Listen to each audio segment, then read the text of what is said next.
Ambassador, you were very critical of the two summits with North Korea. Tell us why.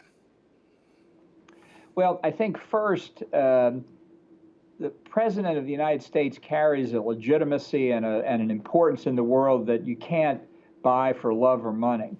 So when you deploy him in pursuit of American national interest, he has to believe that he's going to achieve something for the United States.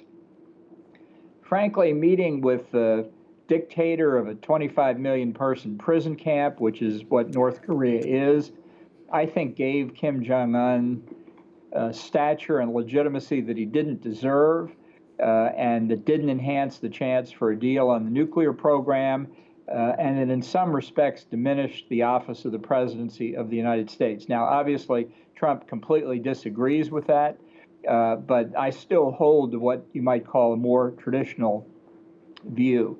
Second, I don't think Kim Jong-un ever had any intention of giving up his nuclear program. I think what he wanted to do was the same thing that prior North Korean regimes had done successfully with other American presidents. That is, the North Koreans would promise to give up their nuclear program in exchange for tangible economic benefits, whether it was relief from economic sanctions or provision of economic assistance, which they needed to keep their ratty economy afloat.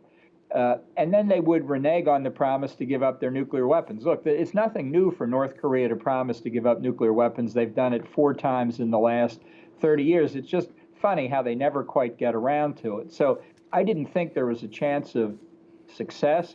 And I thought really that to give Kim this opportunity to be an equal on the world stage with the president would help him in his campaign to undermine our sanctions.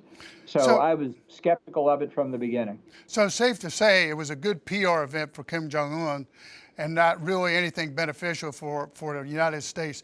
I mean, in my view, when I used to watch Reagan, and you were involved in the Reagan administration, they never went to the table without some reasonable hope that they had a deal going in. Yeah. You know, people said, criticized Trump for not preparing in advance, which we didn't do an awful lot of. Trump said, well, that way hasn't succeeded in the past. What do you lose by trying essentially without any preparation? And I think I've given the answer to that question. You lose the prestige of the presidency and the United States.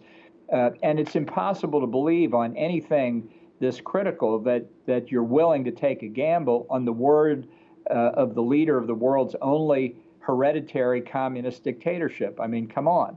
But the president has the same attraction with the Ayatollahs in Iran. He thinks that in one day he could resolve all the issues.